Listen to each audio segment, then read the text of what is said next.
upuan, ganyan. 13, ito yung mga nandito.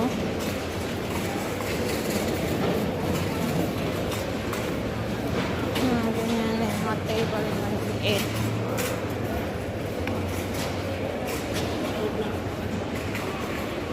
So guys, bumalik ulit ako sa Haraj, sa Juma Market kung tawagin. So, ang daming tao guys sa ngayon.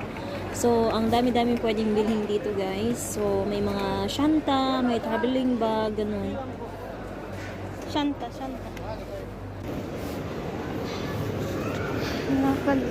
Lakad. Meron din sila dito mga ganyan.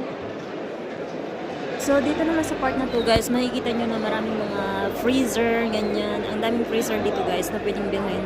So, pwede kayong mamili dito anong klaseng mga gamit sa bahay, ganun. Maraming